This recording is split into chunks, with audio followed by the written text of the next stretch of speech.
Please don't be a nuisance. You rely on others too much. Try to handle things on your own a bit, will you? Sai spoke these thoughtless words to Bianca, who is physically challenged, unaware of the struggles she faces. I'll never forgive you if you dare speak ill of Bianca again. Be prepared. I'm Miller, 27 years old, living with my parents. I work and could live alone considering my age. Few people my age still live at home, but I stay for a reason. My sister, Bianca. Bianca was born with nerve issues, making it hard for her to move. She needs care, especially since our father passed away, and it's too much for her mom to handle alone. It's not easy assisting someone with their daily life, and mom isn't young anymore, so I take the lead in caring for Bianca. Are you okay, Bianca? Does your body hurt? No, I'm fine, thank you. Despite her pain, Bianca always worries about me. She tries to do everything she can and used to apologize all the time when I started caring for her. Seeing her like that made my heart ache. Bianca, please don't apologize. After asking her several times, she reluctantly agreed. She feels sorry, but I don't mind at all. Mom opposed me taking care of her, worried about my age, job, and marriage prospects, but I care more about Bianca and want to stay by her side. Each time Mom brought it up, I'd rebel. I want to be with Bianca. Reflecting on it now, I was quite childish. Mom understood it and stopped objecting. She takes care of Bianca while I'm at work. I'm grateful for her concern, but being there for Bianca means the most to me. After Bianca sleeps, Mom and I share our day's events. Mom seems happy, reminding me that we rarely had these talks during my teenage years. I wonder if she enjoys our conversations. Then one day, while caring for Bianca, she mentioned something. Sai's birthday is coming up soon. Ah, Kelly, I was confused. Kelly is my younger sister. I'm the middle of 3 sisters. After graduating high school, Sai left home and never returned. She doesn't answer calls or emails, and it's unclear if she even reads them. Sai always disliked Bianca for her disability. Bianca, you're gross. Stay away from me, she would say, causing trouble for Mom and Bianca. As a child, she found Bianca's differences suspicious. When Mom scolded her, "Hey, you can't say that," Kelly would behave for a while but soon start harassing Bianca again, hiding her pencil case, using foul language. Mom and I were exasperated with Sai. As she grew into a teenager, her attitude towards Bianca worsened. She started staying out late, and it wasn't unusual for her not to come home. No matter how much we cautioned her, she'd yell, "Shut up, don't interfere," and storm out. Eventually, Mom gave up. Just let her be. On the day Sai left home after high school, she said to Bianca, "Please don't trouble me. I mean, you're too dependent on others. Try to do something on your own for a change." Oblivious to Bianca's situation, Sai added these words. Despite her limitations, Bianca tried to be independent. She browsed job listings with her immobile body, determined to work. Ultimately, she couldn't find employment and remained home, but she never stopped trying to increase what she could do by herself. I couldn't forgive Sai for her heartless remarks. As I was about to lash out, Bianca stopped me. "Maybe that's how Kelly sees it. Sorry for being such a burden," she said, looking at Kelly with a mix of irritation and resignation. Kelly left home, and we lost touch. I heard from relatives that she got married right after high school, likely spending time at her boyfriend's place even before that. Initially, I tried reaching out, but she never responded, so I tried to live without thinking about Kelly. Bianca, are you going to contact Kelly again this year? Yeah, I think I'll try. Despite the hurtful words, Bianca still sent birthday messages to Sai, knowing she wouldn't reply. She said she wanted to at least wish Sai a happy birthday since she couldn't do much for her. I told her she was kind, but she always denied it. "Just normal," she'd say, shyly smiling. Months later, Mom and I stood beside Bianca, who lay peacefully in her hospital bed. Her condition had worsened after Kelly's birthday, and she passed away. It was heartbreaking to see Bianca, who could no longer speak, and I cried daily. There was no reply from Kelly, even when I informed her of Bianca's death. There was no response. Though I resented Bianca, she was still family. I hoped for even a single word, but it seemed I expected too much. I sent the funeral details, but Kelly didn't reply or attend. Mom, either resigned or forgetful, never mentioned Kelly again. After the funeral, Mom and I cleared out Bianca's room. In the closet, I found an album I never knew Bianca had. It contained photos of Bianca, Mom, and me on outings, along with pictures from my childhood. When I asked Mom if she knew about these photos, she revealed that Bianca had secretly collected photos of me, finding strength in my smile. Hearing this, I burst into tears, sobbing like a child while Mom comforted me. Then I felt something warm on my head. Looking up, I saw Mom crying too, holding my hand. Bianca was that loved. A year has passed since Bianca's departure. Since then, my heart has felt empty, filled with a sense of loss. My days are spent in a job. I don't enjoy my days anymore. While Mom and I remain close, it's not enough to fill the void Bianca left. I often wonder what will become of me. One day, I got a call on my mobile phone from an unknown number. Who could it be? After a few rings, I answered, and the person on the other end was unexpected. Hello, this is Sterling, Kelly's husband. Excuse me, you're Kelly's husband? I asked, taken aback. That was Kelly's husband, Sterling, my brother-in-law. The mystery deepened. What could Sterling possibly want with me? Yes, he replied, his tone sounding somewhat angry. Do you need something? I asked, waiting for his next words. Please pick up your sister with disabilities. We've been looking after her for 6 months now, Sterling said, even more surprising me. An impossible situation had arisen. Bianca was with Sterling. I was so taken aback I fell silent. Thinking I was upset, Sterling pressed on. Why are you silent? Don't you care about your sister? What kind of human are you? His words bewildered me, but I finally spoke up. Bianca passed away a year ago. Sterling, perhaps in his excitement, wasn't listening, tired of caring and just dumping her on someone else. Your sister looks so sad, like she's been abandoned. This conversation was going nowhere. I interrupted Sterling to repeat, Bianca died a year ago. After a brief silence, Sterling finally spoke. Is that true? It seemed my words had finally reached him. I calmly explained to a now composed Sterling that Bianca had died a year ago, and that it was Kelly, not me, who had disliked Bianca. I also mentioned that we had informed Kelly when Bianca passed away. Shocked, Sterling seemed at a loss for words. Then, with a trembling voice, he said, Then who's the woman in our house? Excuse me, I asked, listening intently to Sterling's story. Apparently, 6 months ago, Kelly brought home a woman in a wheelchair, claiming she was her sister. Initially, they tried contacting us repeatedly, but Kelly had dismissed their efforts, saying, Nobody will listen, it's pointless. Refusing to acknowledge us despite claiming the woman was Bianca, Kelly didn't care for her at all. After returning from work, all the care fell on Sterling. Despite hearing the entire story, I couldn't grasp the situation, and it seems Sterling himself felt the same. Would you mind coming to our house? Maybe it's better to talk in person. Indeed, meeting and talking in person would be quicker than over the phone. I agreed to Sterling's suggestion and decided to visit his apartment with Mom next weekend.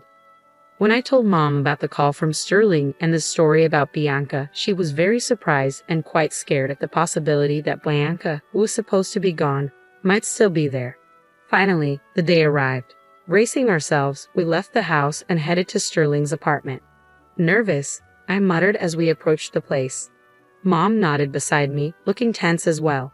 We approached the designated room and rang the bell. From inside, we heard 2 sets of footsteps stop abruptly. The door opened, and a fresh-faced young man appeared. Mother-in-law, sister-in-law, thank you for coming all this way, Sterling said, leading us inside. We followed his lead, but as we were about to enter the room, we were interrupted by a familiar figure. Hey, why are you here? I didn't call you, and you haven't even met Sterling. Just do as I say, and leave quickly, Kelly said, trying to block our entry. Claiming to be the sister, Kelly didn't care for the woman at all. She physically blocked us, creating a wall to prevent us from entering the living room. However, we managed to get past her. Turning to Sterling's side, I saw a woman sitting in a wheelchair, her eyes filled with fear and uncertainty. Is this lady your sister? Sterling asked, pointing to her. The woman appeared to be around Bianca's age, but neither Mom nor I knew her. No, she's not. We don't know her, I responded. I see, Sterling said quietly. He then turned back to the woman. Meanwhile, Kelly was trembling and had collapsed on the floor. Ignoring Kelly's state, Sterling asked the woman, Who are you exactly? The woman didn't respond. Something was going on. Perhaps she had been threatened by Kelly into silence. I turned back to Kelly. Who's this woman? You brought her here, right? I asked, but Kelly remained silent as usual. What? You didn't bring a stranger here, did you? I raised my voice in question. A soft voice came from behind. It seemed to be from the woman in the wheelchair. Looking at her again, she appeared remorseful but stayed quiet.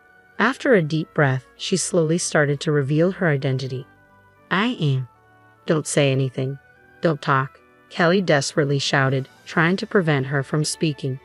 Hearing this, Mom was very angry. You stay quiet, she raised her voice. Surprised by her tone, Callie gave up on speaking. We turned back to the woman, encouraging her to continue. Slowly, despite being scared, she began to reveal the full story. My name is Christina Red Manuel. Red Manuel? Sterling exclaimed loudly upon hearing her name. It was unfamiliar to us. Sterling, do you know her? I asked. Do I know her? Could you be the daughter of Mr. Red Manuel? Christina nodded. Hearing more from Sterling, it turned out that Christina was the daughter of Sterling's boss. Hearing this, both Mom and I were perplexed. Sterling, trying his best to explain, also seemed unsure of what was happening.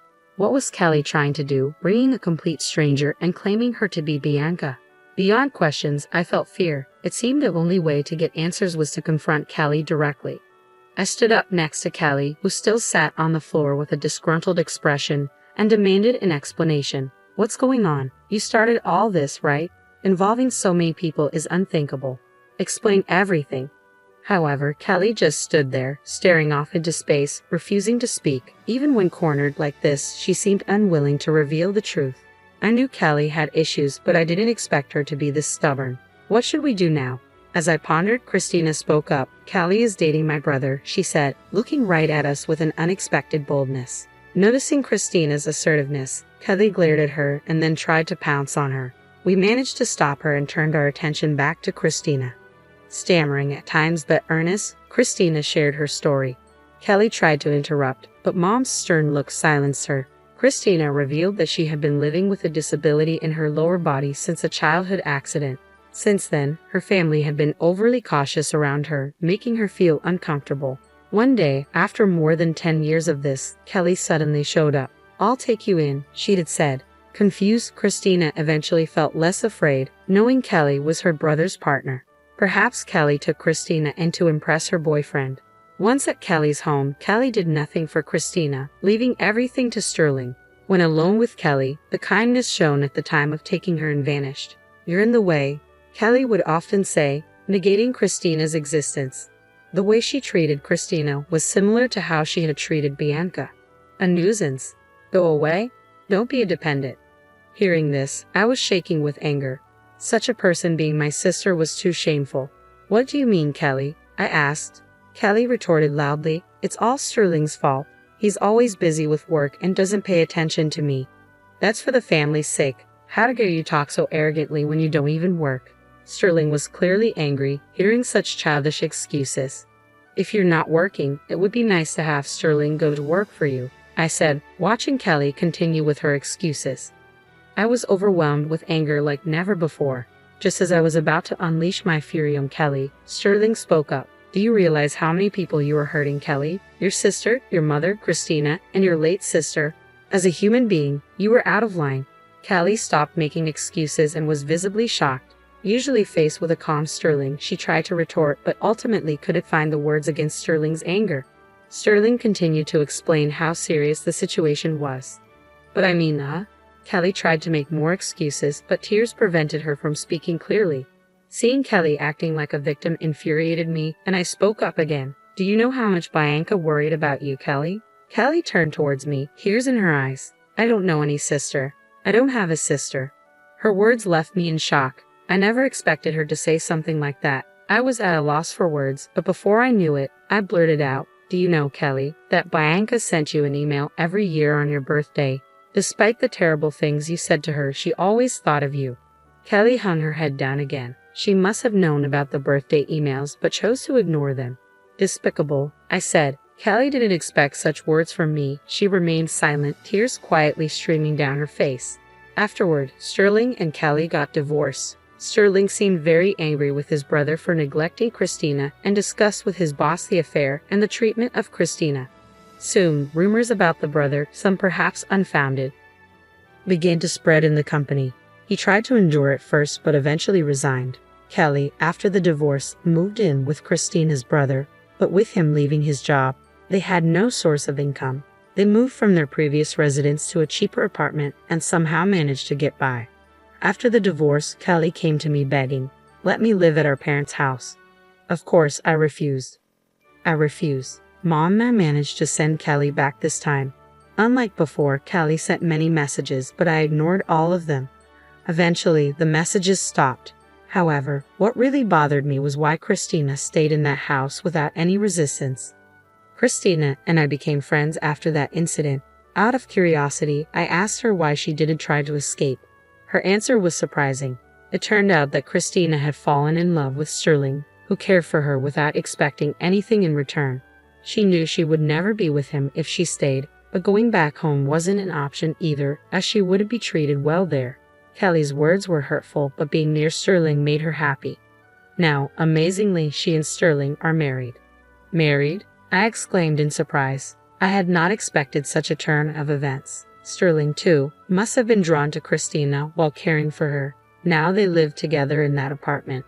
Upon closer inspection, a ring shone on her left ring finger.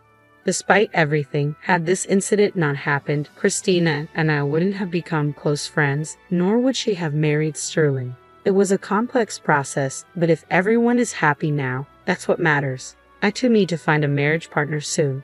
With that thought, I savored my coffee.